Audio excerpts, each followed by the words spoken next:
Ladies and gentlemen, give an indifferent East Coast welcome to the newest bull rider, Peter the Kid.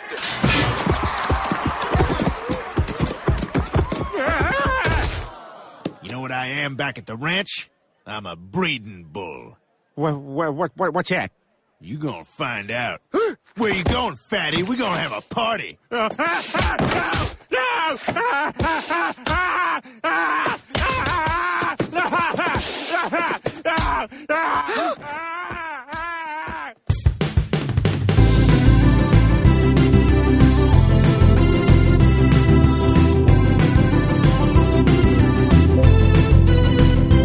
If your friends are nerdy and you are nerdy too, I want to talk to you. Friends talking nerdy. So, I mean, do you have anything else on your list? A little bit deeper into Aquaman. I loved the visuals. I loved that it was bright. I'm glad that they are doing a hard left and kind of steering away from the Zack Snyder darkness motif, and it does sound like that they are kind of trying to break the Adam Curry character away from the jock essentially he played in Justice League. Right. I mean, I still like Zack Snyder still owes me like 3 hours of my life, so.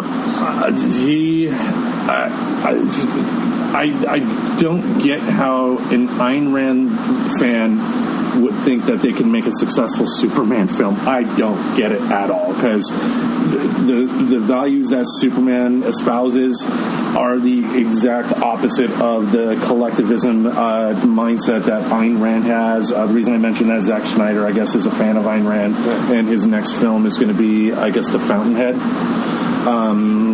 Good luck with that. But, I'm glad they're doing that. Oh, Wonder Woman 1984. Did you happen to see any footage of that? A little bit. Not a lot. They mostly focused on, like, Chris Pine, and that was pretty much it. Did they offer any explanation as to how his character came back? Was it a grandson, or was he frozen in time and they awoke him? Not that I saw. Okay. All right. So, speaking of DC, then, I mean, one announcement that they had was the pricing for the new DC Unlimited app.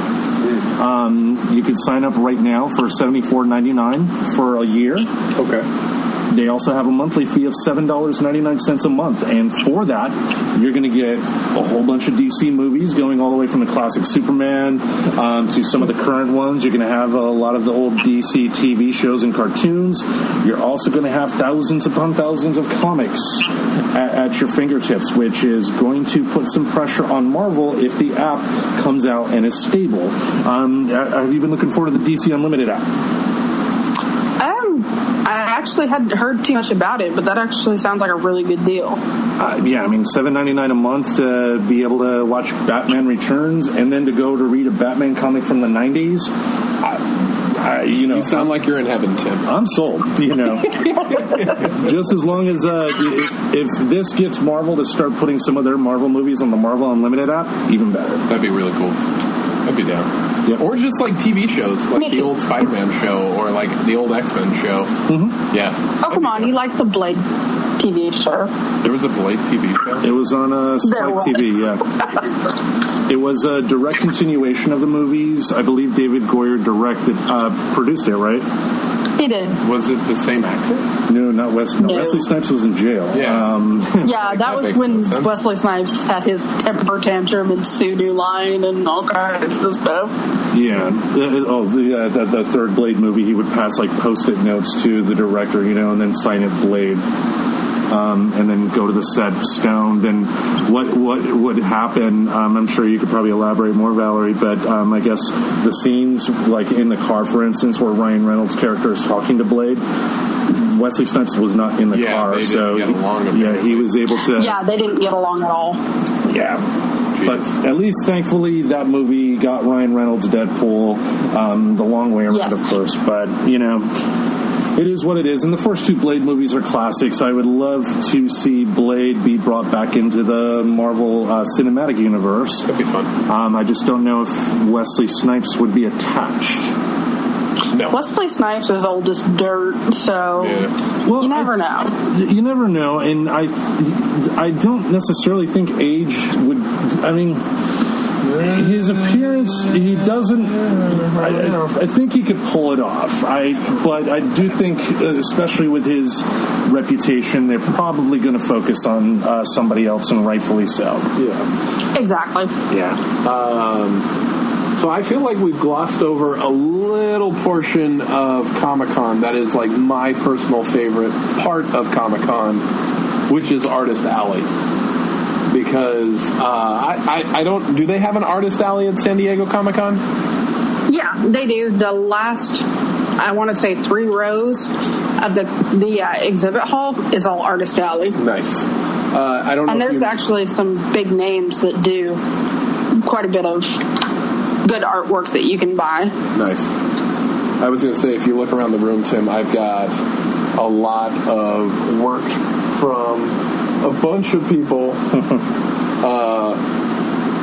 Most of it is Humberto Ramos, though, the guy who did like one of the main runs of Spider-Man during the revival period with Dan Slott.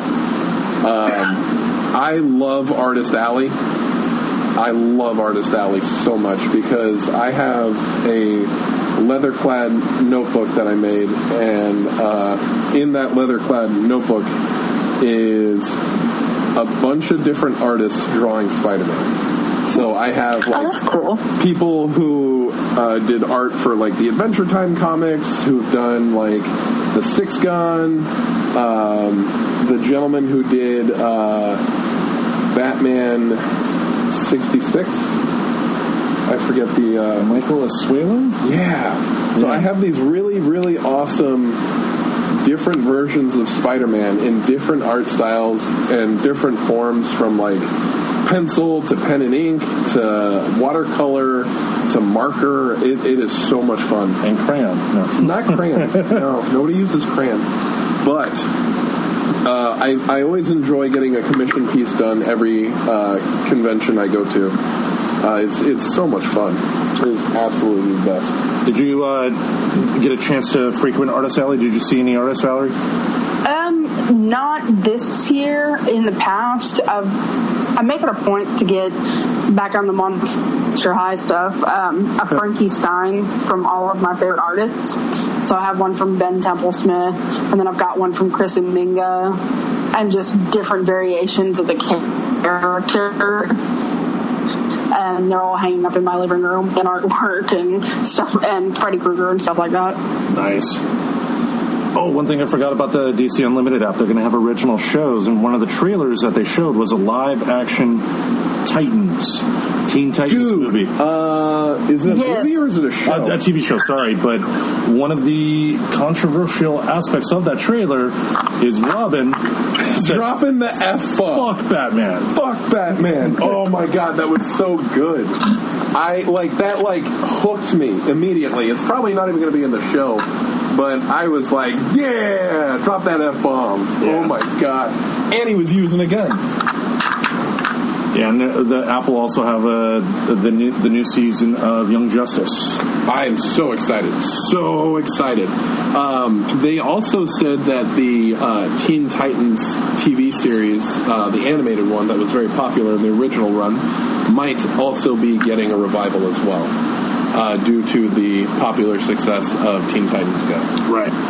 Oh my gosh.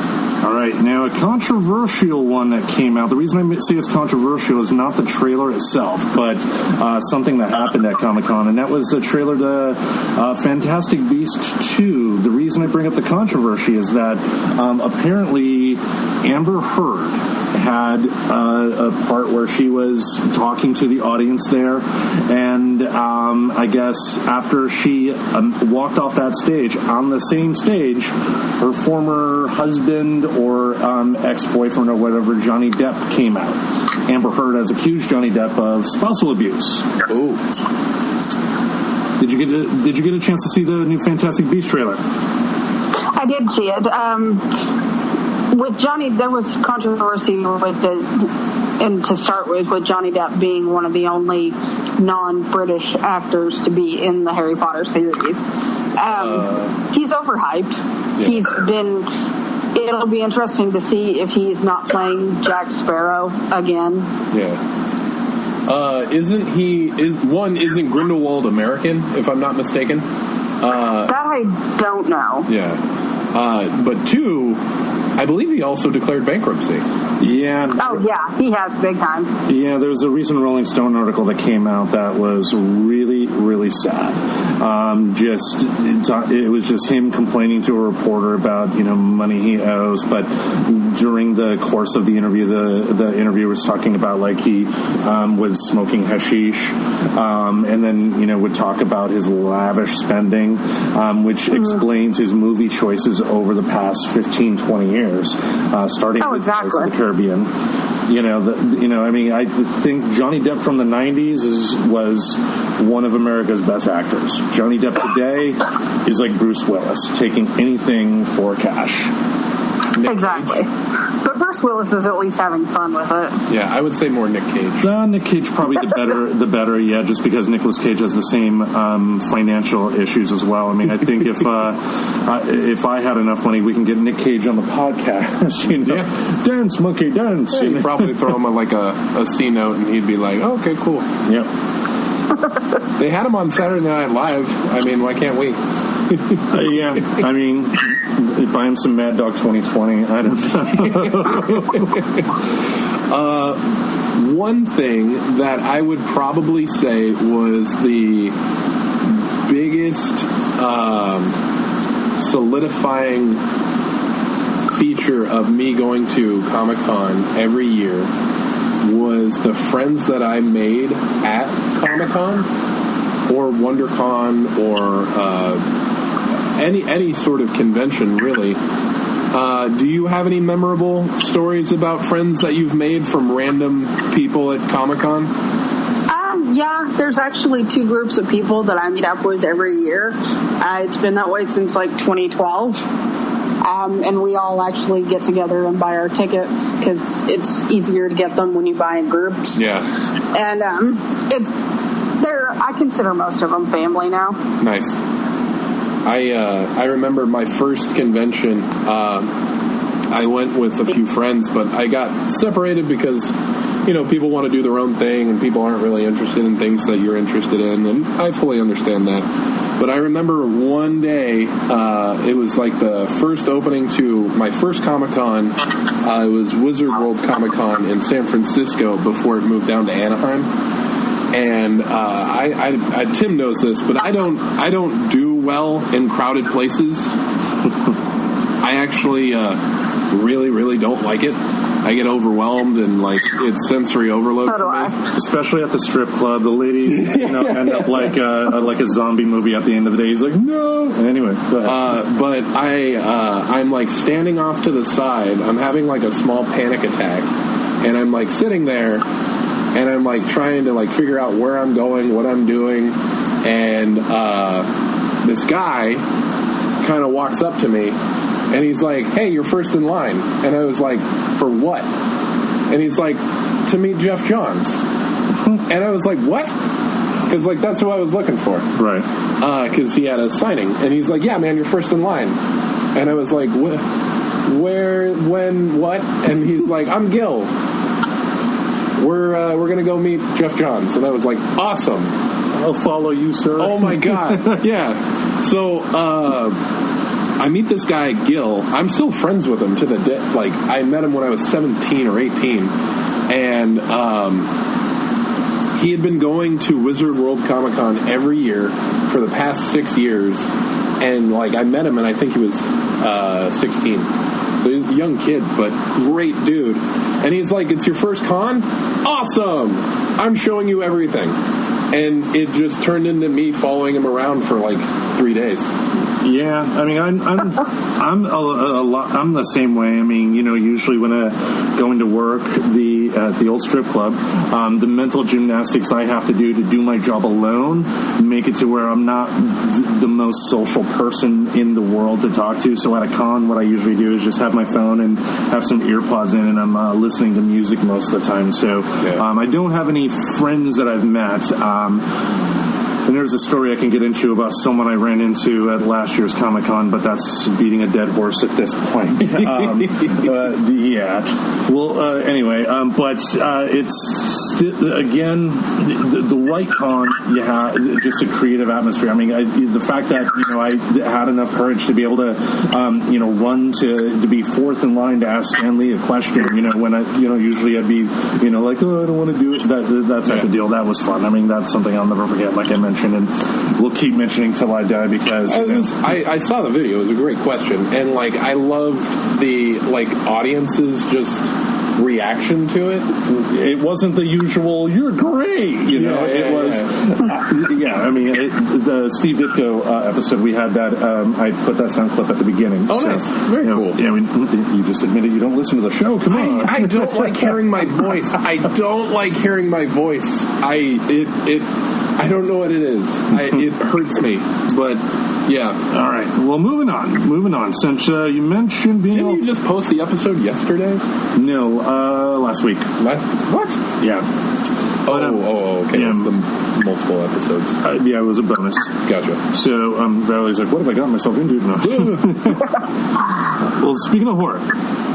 The trailer for the season 9 of The Walking Dead came out. Nice. Thoughts? Didn't they have a major announcement about that? And Rick not coming back as the main character? Yep. Andrew Lincoln is leaving the series. What do you think, Valerie? I've read the comics, so I don't watch the TV show. Agreed. Because they're nothing alike. But it was interesting to see, to hear that he's leaving the show, because that's pretty much the foundation of the show. He's the main staple, yeah.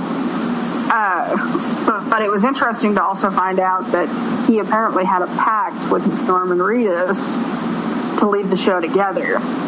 So Norman Reedus is a little upset. Oh, wow. Jeez. I followed the first season. I loved the first season. And he is definitely the soul of the show. I watched the season premiere and I watched the season finale of each season. I don't know where it's going to go. I would love to see a merger of Fear the Walking Dead. That's definitely in the works. I mean, because the Fear the Walking Dead is technically a prequel, but they're getting to a point to where they are kind of merging with the beginning of the Walking Dead show. Yeah. So we could see some characters kind of pop in, similar to the Walking Dead video game. Where you had who was that? The Asian character, the little girl. No, the guy. Oh, yeah. Yep. What was that? Oh, the character Glenn, right? Yeah, Glenn. Yeah. He was in the Walking Dead game. I think that was the comic character, but season 2 of the Walking Dead game, I believe, did introduce some of the TV show characters as well. Yep. Now, I've read the Walking Dead comics. I've waited for the omnibus edition. I love that 1,000 pages. They collect 100 issues of the Walking Dead and just slap them all into one book. I have not gotten the third one yet, but I did. My only critique of that comic is that it seems like they find a place to stay, everything's perfect until a stranger comes in and fucks everything up, and then they got to move to a new place that's absolutely perfect until a stranger comes in and then they fuck up the system, and then they got to move to a new place. Man. Change is rough, and that's why people as a whole are afraid of change, because you change something or you do something and shit gets fucked up. I mean, it's a formula. It's been working for the entire series, but yeah, I mean, if they figured out something and it worked, and then they're like, oh, hey, cool, we survived the zombie apocalypse. No, it's not interesting. You don't have all Jehovah's Witnesses. Yay! Anyway. All right, moving on from that, another trailer that came out was for the new Netflix TV show from Matt Groening. Yeah! Disenchantment. What'd you think about that, Valerie? Did you say Disenchantment? Yeah, it's Matt Groening's new cartoon. Oh, yeah. The new one from the guy who did Simpsons. Yep. Futurama, or whatever. The artwork is exactly the same. Yeah. So, I mean, it's just a fantasy world of, like, Simpsons type stuff. Didn't really capture my attention. Yeah, I mean, I like Futurama. I don't love Futurama. I love the movies that they did in between when it was first canceled on Fox and then they brought it back on Comedy Central. Those are really well written, but just the half-hour shows, if it's on, I watch it, I enjoy it, but I don't search it out. I think the only person who I like from Futurama who's going to be in Disenchantment is John DiMaggio. Oh, really? Yeah, Bender. I mean, a lot of great. But a lot of the same people are going to be on the show. Billy West is going to be on Disenchantment. Yeah. Tress MacNeille, who is amazing, is going to be on Disenchantment as well. So I'll watch it, but yeah, I mean, just like you, Valerie, I'm not too excited about it. Well, I'm excited about it. You can be. It's okay. Okay, thanks. It looks really good. All right. Any other comics that came out that caught your eye? The Power Rangers series, they're talking about, if anybody's been paying attention to it, Shattered Dimensions is, the Shattered Grid. Essentially, an alternate universe, Tommy Oliver, the Green Ranger, in one universe, never became a good guy.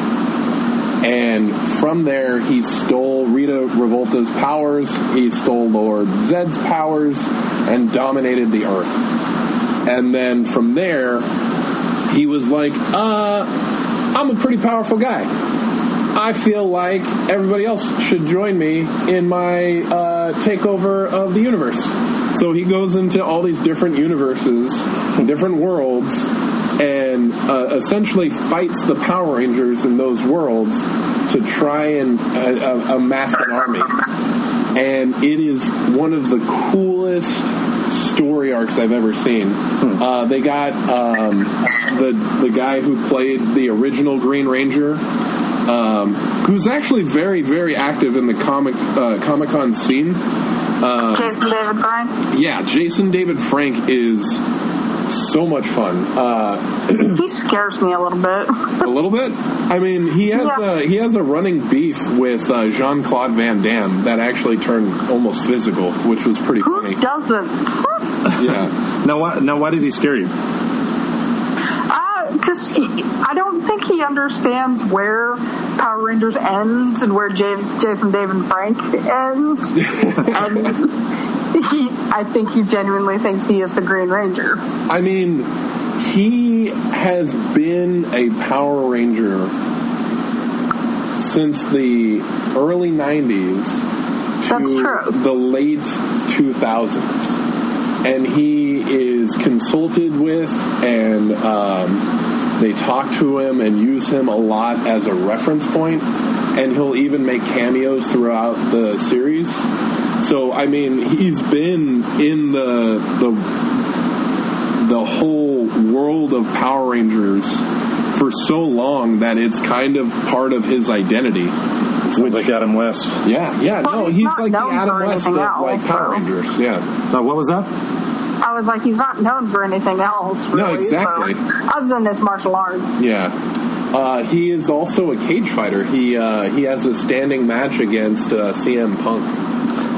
Oh. Yeah. Oh, yeah, I remember. He issued the challenge, but Punk did not accept it or anything like that. Yeah. But, which reminds me, kind of off topic, but that reminds me of news I read today on Deadline that I posted on the Friends Talking Nerdy Facebook page. Kelsey Grammer is in talks to bring back Frasier. Awesome. I mean, it's a great show that you can like walk away from and come back to. I mean, it's a little sad that some members of the cast have passed away. The dog, that was a big, major blow to the ego of a lot of people. Well, I think they can find another dog. Yeah. They just can't replace John Mahoney. Yeah. Oh, man. John Mahoney was just amazing. Yeah. And then you have a lot of, like, original members of Cheers who could probably come back, make cameos. I know they've kind of bounced around, like series like Wings. I'm trying to think of other spin-offs of Cheers. The Tortellis was the one-season show that happened. Yeah. That was a spin-off of Carla's Family, which, who cares? Yeah. And I think that's it. I don't think there was anything else that came out. And the only... Wings was technically a spin-off because the character show, but it was not built as a direct spin-off. Which I like that show, too. Two unheralded actors work on that show. Steven Weber, who was essentially most famous for the Ultimate Spider-Man version of Norman Osborn. Yes. He was also in the 90s TV movie of The Shining.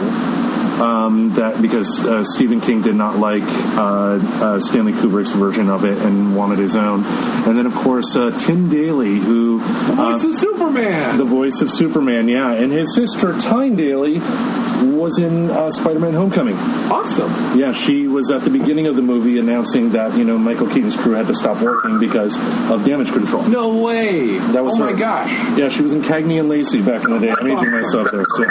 Oh, man. Some great voice actors right there. Holy cow. Now, speaking of replacing, since we talked about that, did you see the trailer for season 11 of Doctor Who? I skipped to Doctor Who because there were too many people in there. I got to see the announcement of Matt Smith at the Wizard World Comic-Con, and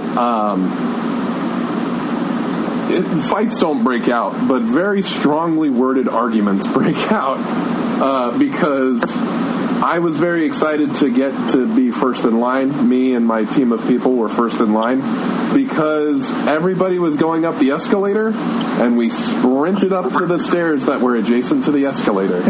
So if you don't want to hustle and you want to go up an escalator, that is your prerogative. But if someone runs up the stairs, guess what? They're going to be first in line. Yeah. But yes, the Whovians and the fans of Doctor Who are very particular, and they come out in masses. Yeah, I know when Matt Smith was first announced, I thought, who is this Rocky Dennis lookalike, and why is he on Doctor Who? He won me over. I did see Peter Capaldi at the this past Rose City Comic Con, which was cool, but I did not like his character on the show. I'm going to give this Jodie Whittaker's version of the Doctor a chance. I'm very excited to see where it goes. Yeah, because the fact that the TARDIS exploded, hopefully they kind of, I talked about it on our time travel episode, which is a few episodes back, I think grounding the show and having it not be as fantastical as Stephen Moffat has had it the past few years during the Capaldi and Matt Smith era is going to do that show some wonders. Yeah. Well, I mean, if you pay attention to the show, there are a few TARDISes lying around. Maybe she's looking for the pieces. I don't know. Yeah, and then Jack Harkness is growing one in his office in Torchwood, so you just got to find it. But it's bringing me back to the series, so I'm excited. It's going to be great. All right, and we will wrap up with a 2-in-1 here. We had a trailer for Star Trek Discovery Season 2, as well as the Orville Season 2. What are your thoughts on that? Orville, I've seen a couple episodes of, but I want to watch more. So I'm not really decided yet on the new trailer and stuff that they showed, but it still looks good. Yeah, with the Orville, you gotta stick with it because they didn't really get into the groove until about halfway through. My favorite episode, I own the first season. My favorite episode and what really starts that show going on a good pace was the episode where Charlize Theron guest starred, the Priya episode. The trailer, I'm really excited for season 2 because it did not focus as much on the comedy. Gotcha. Right. Yeah, it had me at the episode 1. I love that. I loved it too. I just love the fact that it got deeper, and it wasn't just a goof on Star Trek, but they're actually trying to do something. Now, I do think they need to make sure that the stories are not so derivative of Star Trek episodes, because I watched a review of the first season of The Orville from Red Letter Media, and one of the guys, Mike Staglasa, who's responsible for the Mr. Plinkett reviews for Star Wars, which, if you've not seen those, it is a must-watch. I mean, for the episode 1, The Phantom Menace, the Mr. Plinkett character starts off with, Star Wars The Phantom Menace is the most disappointing thing since my son. And unlike my son, who hung himself in a bathroom at a gas station, the fact is episode 1 is going to be around forever. But he's a massive Star Trek fan, and he went through and detailed every single episode, what part of the original and the Next Generation that the Orville cribbed the story from, which again is not necessarily bad, but they do need to make the show their own and not just make it Seth MacFarlane Star Trek. And I feel like with the season finale of season 1, they did that. I think they did a really great job. The two-dimensional plane was amazing. Mm-hmm. And I'd never seen anything like that on a series like that. Yeah, and Adrienne Palicki, who played I forgot her character name now, but she was the number one in the show, the second in command of Seth MacFarlane, who played his ex-wife. Yeah, she is really, really damn good as an actress. I loved her in John Wick. She was great on Agents of S.H.I.E.L.D. She played Mockingbird, and she's even teased that she wants to be in the Black Widow film. Awesome. Oh, sweet. Yeah, it's just they would not be able to address the fact that in the comics, Hawkeye's had a relationship with both Black Widow and Mockingbird. He married Mockingbird. Yeah. The other thing with Star Trek, the new series, it's very hard to access because I don't have the CBS All Access app. Yeah, no. And I've heard so many good things. I just wish it was more readily available. Yeah, there's a lot of people that complained about that because if you don't want to pay for it, you don't get to watch it. What they need to do is, like they do with any show that's on over the air, once season 2 hits, put season 1 on Netflix. Yep. That way people who did not give it a try the first time are able to give it a shot, and if they like it, then you're going to get subscribers, because the wonderful thing about these over-the-top services, like the Disney one coming up, with the DC Universe app, with the WWE Network, with all of these over-the-top streaming services, we have lots of choices now of where to put our money. I mean, I think it's proven that people have no problem spending tons of money on entertainment. We just have, as consumers, more control now than we ever had of putting that money towards content that we want to see. But if the only thing that's calling you to a particular app is one show and one show only, I'm not going to spend $6 a month. Nope. No, me neither. No. Yeah, so they need to put it on Netflix. They need to put it on Hulu, maybe. Yeah, and that's like what you got to do with anything. It's like, how do you get someone hooked? You give it to them for free. Yeah, I mean, granted, after the fact, you want people to initially, with a work of art. If you want people to come to the All Access app, season 1 would have to be considered a wash. Yep. Season 2, and they've teased Spock. Spock is apparently going to be in season 2 of Discovery. The Enterprise is going to be there with Captain Pike. The guy who played Black Bolt in the horrible Inhuman show is going to be Captain Pike, which means at some point, who knows, maybe a season 3 will have a Kirk. Because they're teasing that it's going to be in the original timeline and not the Kelvin. But do you have any desire to catch season 2 of Discovery? Yeah, I saw one episode and it was entertaining, but I wouldn't say it was something that, like you said, I would pay to see. Right. One of our coworkers, John, mentioned that he was very skeptical until the 5th episode, and then it just hooked him. So, I mean, I get it. Yeah, I mean, I didn't see Discovery, so what I'm about to say is not a comment on the show itself. I'm only repeating what I've heard via, reviewers that I respect. But I guess in season 1 of Discovery, it seems like the first 2 episodes were essentially prequels to the story that they wanted to tell. Gotcha. And the story didn't really start kicking in that really got people in until it was the episodes that were only available on the app, because I believe the first 2 episodes were shown on CBS proper. Gotcha. Right. Interesting. Yeah, so hopefully they do something, but that's the beauty of Comic-Con, the releasing of all this new content that's out that gives us plenty of stuff to talk about each and every week on our show. So with that, we've been over an hour here. Did you have anything else about Comic-Con you wanted to talk about? No, you guys pretty much touched up on it all. Cool. All right. So with that, another episode of Friends Talking Nerdies in the Books. Thank you all for listening. Oh, boy. Bye. Excuse me.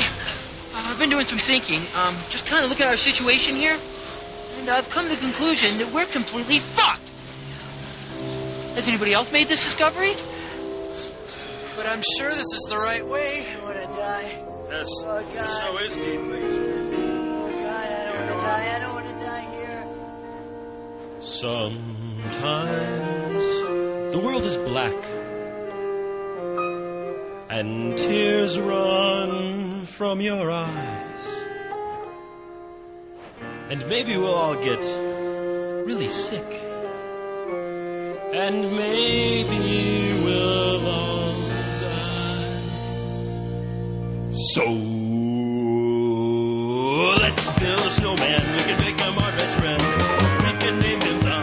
We can name him George. We can make him tall, or we can make him not so tall. Snowman. He'll have a happy face, happy smile, happy point of view. If you build me a snowman, then I'll build one for you. So let's build a snowman. We can make him our best friend. We can name him Bob, or we can name him Beowulf. We can make him tall, or we can make him not so tall. Snowman. Hey!